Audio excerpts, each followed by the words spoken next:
Welcome to the Core Women Podcast, the place for women entrepreneurs, authors, and self-starters looking to build community and gain valuable insight through expert interviews with women at the top of their game. Join your host, podcaster, producer, expert coach, entrepreneur, and author, Dr. Summer Watson, as she aims to inspire and empower you through these candid conversations. Lean in and embrace the journey.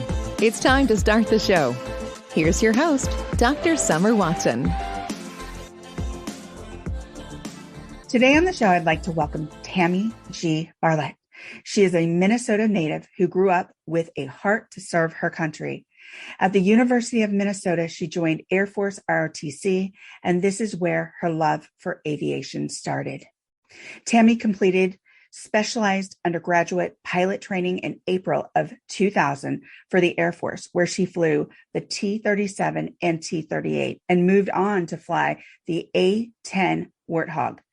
There were some life changes, and she went on to join the Air National Guard and piloted the MQ-1 Predator and the MQ-9 Reaper, accumulating over 1,500 hours of combat support time in both Iraq and Afghanistan, supporting and protecting our troops on the ground, providing real-time reconnaissance and lethal support.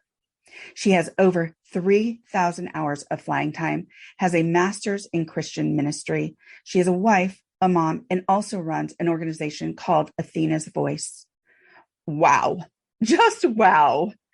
We have so much to talk about, Tammy. So let's get right into this and welcome. Thank you. Thanks for having me. Absolutely. So before we dive into your professional background, let's talk a bit about Minnesota and what it was like to grow up there. Minnesota's awesome. Yeah, it's a little bit cold, but the summers are beautiful. And the snow is fun when it first falls, the first few times. Yeah. I always thought it was weird once I moved away to not have snow at winter, or snow at Christmas. But Minnesota was great. I think one of the best things about it is just the Minnesota nice, in my experience, if you've heard that term before, truly exists, at least from what I've experienced. People were just genuinely kind and helpful, and I loved it. And my family was like that. They were a big supportive family, and the education I got there was awesome. There's a lot put into the education system in Minnesota, and it was great. It was a good experience for me. Fantastic. So you also went to, as you mentioned, the University there of Minnesota, and this is where your aviation journey began. Can you expand on that and what that looked like for you and how that developed? Of course. Yeah. So when I decided to go into Air Force ROTC, I just wanted to serve my country. It seemed appealing to me, not only just the fact that I get to serve because I love serving, but to serve my country. And then I just love the structure, the organization, and just kind of knowing what to expect and where to be and what to do. I thrive well in that type of environment. And I was just going to be, pick a degree. I mean, I got my degree in gerontology, which has nothing to do with the military, but I was going to be an intel officer and do my 4 years and then see what I thought at that point. But when I went to field training, it was training in the summer for 4 weeks down at Lackland. It's kind of like a boot camp for cadets. We lived in the bays and, they yelled at us and obstacle courses and push-ups and all that stuff. But we had a career day at one point, and there was 200 cadets, and there was different career, officers across the panel. And there was one pilot. And as fate would have it, he happened to point right at me and ask, "Are you going to be a pilot?" And I looked at him, and because I had been told that I couldn't be a pilot because I had knee reconstruction when I was 17. Oh, wow. Okay. So I said, "Well, no, I can't. I had knee surgery." And he said, "There's pretty much a waiver for everything." Oh, wow. Okay. And I had, to add to this story, I grew up truly believing that I could be whatever I wanted to be. But I had never seen a pilot, so I'd never even considered it. I mean, never seen a male pilot, let alone a female pilot. Mm-hmm. And so I hadn't thought about it. When he said that to me, and I went back to the university and I thought, well, this seems like a great idea. I mean, I was a gymnast, a roller coaster kid, a tree climber. This is perfect. And I said, let's look into this waiver. And they found out I didn't even need a waiver. I was eligible the entire time. So I started doing all the testing and I passed it all and applied for the pilot slot, and lo and behold, I got one. Wow, that is amazing. That's awesome. So I have a couple questions and I'm going to kind of go off script here. So was that Lackland? Was that in Sacramento? Is that where that is? No, it's in San Antonio, Texas. San Antonio. That's exactly where it is. That's Yeah. right. That's right. You said you had this understanding or this, belief in yourself, and you believe that you could do. Was that formed early on? Was that supported by your parents? How did you develop that sense of I could do anything I set out to do? I think it was a combination of my family. And I think that society, at least where I grew up at that time, was really starting to tell little girls, you can be whatever you want to be, and because I started to have this idea that I needed to avoid pink and I needed to not let guys hold the door open for me. Like these weird concepts of, like I can do it all and be it all. And I think it was the shift in society combined with my family's ultimate support. Yeah. I love hearing how people develop that inner strength and that mindset, because I also grew up that way as well. And for me, knowing that I could do anything was just so awesome, because it really helps you throughout your life. And so that's what interests me in asking you, how did that develop for you? Where did that come from? And I think, yes, family and the way society was changing at the time. Those are two absolutely big factors, and maybe why we had that mindset or that concept of, we could just do anything we wanted. And sometimes that also comes from within, in regards to you're just born that way. You have that innate thought and ability of, I'm going to do it. It's just going to happen. Yeah. My mom always tells people that when they ask about me, and she says, well, I just learned that Tammy's going to do what Tammy's going to do. And that could be taken the wrong way, but that's not what she meant. Right. She's driven and she goes after it. And I think that, I always believed that I could accomplish whatever. And when I came against the hurdles, I was a little surprised, because I would say in some sense, I was a little bit ignorant about the world. I mean, we all are, right? We're only exposed to so much as we expand our circle and our, where we have been. And the challenges surprised me, but it still didn't stop my belief that I could do it. Yeah. There was something in your core that was there that drove you, and everybody's story is different. So it's nice to hear what that was like for you. So let's talk about your aircraft evolution. And I know about your story. So let's talk a little bit about your injury and how that also impacted you.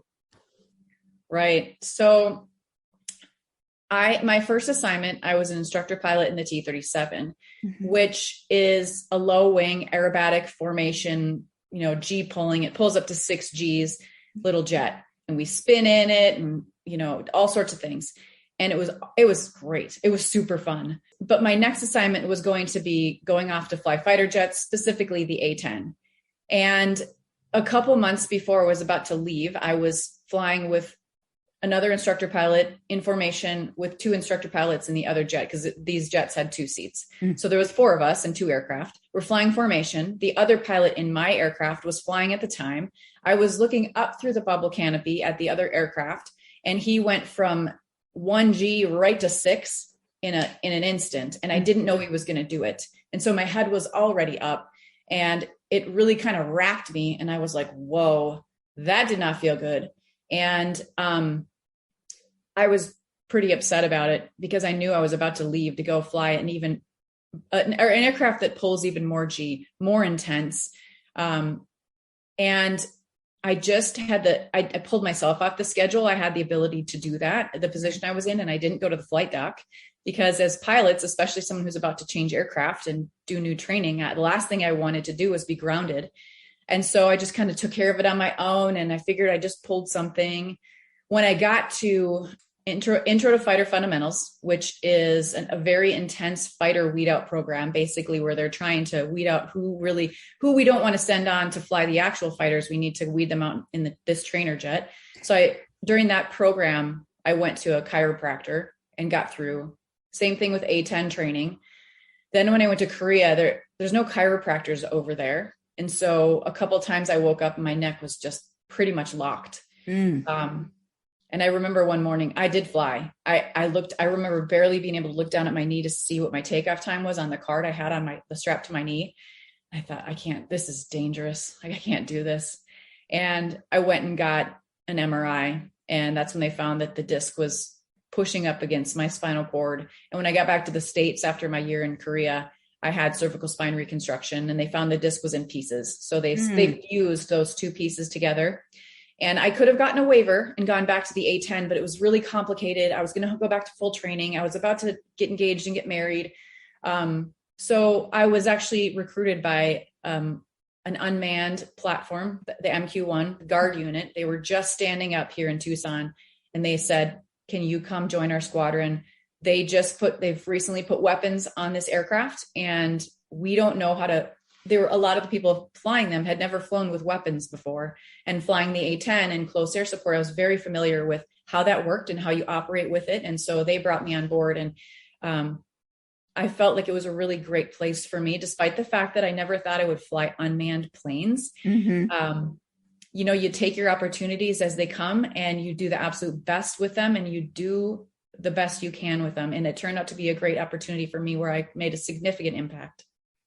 That is wonderful. Now, I just want to clarify for everybody because of the language. Military is so interesting because we really have, there's really a different language, and the culture is so different. You said ADOC, or, where you go and get checked out. Is that correct? Oh, the flight doctor. Flight doctor. Sorry. I try to keep it simple, but I don't always recognize all the terms I use.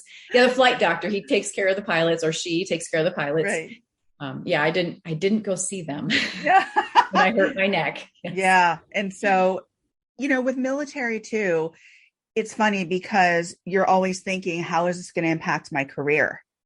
And so it might've been the first thought of, I can take care of this on my own. I don't want this to impact my career. I want to go on to the next phase because I'm getting ready and gearing up towards flying this new plane.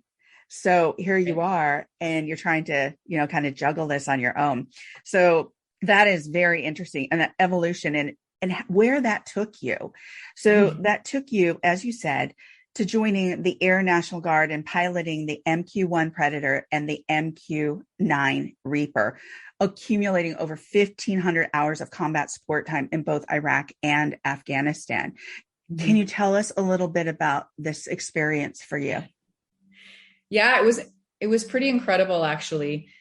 And just to reiterate, when I graduated pilot training, we made jokes about flying unmanned planes, and we were all like, you're going to fly. We were just kidding. It came to be reality. And for some people, the reality came because of their performance. They were switched to that platform. My reality came because I chose it, and it seemed like a very good fit for me at the time. Didn't have to move, and my husband was Border Patrol here in Tucson. So it worked out really well for me, for my life. But the other thing, when you take an opportunity that you don't expect or you didn't see coming, and you just go for it with everything you have. I mean, there's no sense in letting part of your mind be off in the other path that you thought you were going to take, because now you're just not using all of you towards your objective. And so I just said, okay, this is my new mission. This is what I'm doing. And I did my absolute best at it. And what I loved about it was, first of all, almost all of our missions were combat, so the only time I flew that aircraft not in combat was in the very beginning in training.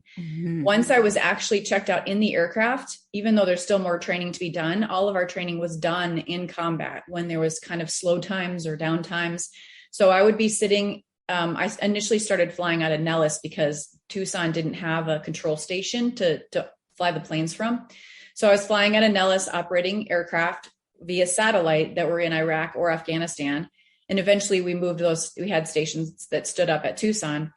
And there was a couple of great things. First of all, I loved that even though I wasn't in the aircraft and I did miss that piece of it, I knew that every day I was making a difference for someone on the ground. I didn't always know what that difference was, but being the eyes in the sky and providing that intel was very helpful. And a lot of times there were other things that we did. We'd support the guys kinetically, meaning with the missiles or talk to them on the ground and help them maneuver away. There was just lots of things we were doing that was very helpful. And that felt good. It wasn't about me and my ego being in the cockpit. I missed that, but it matters more that I make an impact. And the other thing it allowed me to do, it allowed me to have a family while I was flying. So in a fighter aircraft, you're immediately grounded because of the ejection seat. Funny story. I got married while I was flying the RPA, remotely piloted aircraft, the Predator. Mm-hmm. And I went into the flight doctor right away to make sure this is really happening. I was so excited. And he said, "Yep, you are pregnant." He's like, "And you're grounded." And I was like, "What? I'm grounded for what?" Like, I'm 3 feet off the ground in a trailer, literally a mile on the other side of the base, flying this plane. And what happened is the regulations that guide us were not written yet for unmanned platforms. So they had to apply heavy aircraft platforms. So like a cargo pilot can fly her second trimester. So they grounded me my first trimester. Second trimester I flew, and that entire first 2 trimesters, I worked with the flight docs to get the regulations changed, documenting research or, like why it's okay. And they ultimately changed the regulations before my 3rd trimester. And I was allowed to fly till 36 weeks, which was great for me in the stage of life that I was in. Yeah. Oh my gosh. What an amazing evolution, and how much of an impact you had, a positive impact you had. That is incredible. So you helped rewrite the language for something that hadn't been written yet, which is phenomenal. You continue to fly. And this is what I love the most, Tammy, is that you really readjusted your mindset to know that here you are, you're in the moment. And why am I going to look at that and long for that? And you just brought that over, you brought your skills over, and you applied that to something new. And yes, you were absolutely helping somebody, groups of people every single day. As you said, connecting kinetically, understanding what the strategy was, understanding how you could keep these people safe. And that's so important. So thank you for your service, by the way. You're welcome. It was really an honor. I loved it. My goodness. So you are also a graduate of the prestigious U.S. Air Force Weapons School. You're a mom, you're a wife, you're a Christian minister, and you run Athena's Voice. Tell us a bit about this organization. Well, Athena's Voice was created when it actually starts off with my husband. So he came up to me one day, a couple of years before I retired, and he said, "I know what you're going to do when you retire." And I just kind of looked at him like, yeah, right, whatever. I'll just, I'll figure something out, but I got it. But I was curious. So I said, okay, what am I going to do? And he looked at me and he said, "Motivational speaking." And I just sat there and I thought, all I could think about was that feeling of when you go up on stage and you're just so nervous, and are you going to say the right things? And my lips are so dry and they're sticking together. And can anyone tell? All those things just like flooding. I thought, that's crazy. I'm not going to do that. Of course, I've done a lot of speaking, but not that type of speaking. And wow, I thought it seemed kind of egotistical to get up on stage. Like, I don't want to be in the limelight. I'll take the limelight with a group of people. I love being part of a team, but I thought, no, I don't want to do that. But what's interesting is that over the next couple of years, I really thought about it, because he usually has some insights somewhere, he has these reasons. And I thought, that's interesting. And what I noticed was that I was ending my career as an instructor at pilot training at Laughlin. That's exactly where I started my career. And things didn't look a lot different. And I'm not ever saying that I expect the gender thing to be 50-50. That's not realistic. But it didn't make sense to me that the numbers weren't growing for women in aviation. And I remembered hearing time and time again, people saying things like, well, I can't be a pilot, or I can't be a fighter pilot because I want to have kids, all these reasons and excuses. And I thought, you know what? I think what happens a lot of times is so many women, they retire and go off into onto whatever they're doing next. And they think they're being humble and quiet, which they are, that's fine. But the problem is that all these amazing stories never get shared. Mm-hmm. And we don't hear about this, and we don't hear about these women who've done these things. And it could be anybody. It doesn't have to be women, but people not sharing their stories that could be helpful to those behind them. And that's ultimately when I was speaking, just on occasion, randomly over the last couple of years of my retirement, what I was doing. I was helping people see things differently and sharing my story, things that they were like, oh, wow, you did that week. Oh, yeah. And so they see things differently and they change their mindset and they shift. And the way I really like to describe it is that, like the women air service pilots, a lot of people never heard of them. They flew every aircraft in the Air Force inventory in World War II. They were instructors. They were ferry pilots. They towed targets so the guys could practice shooting. Oh. But nobody knows about them. So I thought, well, you know what? I need to, if there's a forest, right, that you're going to go through, you have to blaze a trail to get through it, right? And if there's not a trail, that's when you blaze your own. Well, so many women have gone before and their trails just get grown over because nobody's sharing their stories. So I thought, you know what? I need to take the light. I need to shine it backwards so that people can see this trail and they can go up it as far as I went and take it further than I ever did. And that was kind of where Athena's voice grew from, because that's when I realized it was not being egotistical to get up on stage and share my stories, ultimately to share wisdom and get people to shift their mindset. But it was selfish, in my opinion, to not, because then more people have to grow through the same pains that I grew through. And I decided at that moment that I was willing to give it a shot. And so I reached out to a friend who was already speaking, and she said, you know what? We need to start a business. We need to get more women out there doing this. And there's power in numbers, and there's, in seeing is believing. There's so many different reasons behind starting this business. Men are out there sharing their stories to both men and women. Women should be out there sharing their stories and their wisdom with both men and women. Little girls can see us doing it. Other women can see that we've done it. I mean, there's so many facets to why we started it. And so that's how it grew. It's, and Athena being the goddess of wisdom and war is where it came from, and voice, obviously speaking. So Athena's voice that's the story.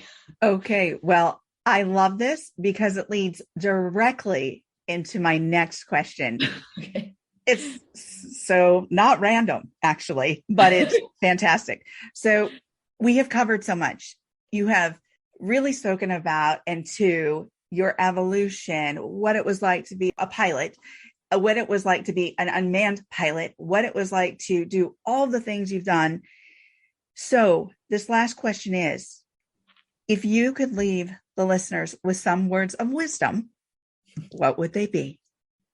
Well, I think that ultimately, in order to persevere in whatever goal you're setting, you truly need to define what success is for you in that particular role. For me, whether it was, what does success as a pilot mean? When my platform shifted, I had to redefine that. What does success as a mother mean? Am I going to let society define that, or am I going to define that success in that role myself? I think that's very powerful, because if we let society define success in that role, we can beat our head against the wall and end up giving up, because we just we can't persevere through that, because sometimes those objectives are unreasonable and we can't reach them. So I just truly think that we need to define success for ourselves. Well, thank you so much for being on the Core Women podcast today with me. You're very welcome. So you can connect and follow Tammy G. Barlette on LinkedIn, Facebook, Instagram, and at athenasvoiceusa.com. Thank you for joining us on the Core Women podcast with Dr. Summer Watson. We're so glad you're here and would love to connect more with you. Find us on Instagram, Facebook, and YouTube at Core Women, and on Twitter at Core Women 1. For more about Core Women and Dr. Watson, visit corewomen.com. Want more support and resources for amazing women like you? Great! Join Dr. Watson and Jen Fontanilla at the Life, Love, and Money Collective, a Core Women production that aids in understanding the key traits that might be getting in the way of living a life that you are absolutely passionate about. Connect with Summer and Jen and find out more at thelifeloveandmoney.com.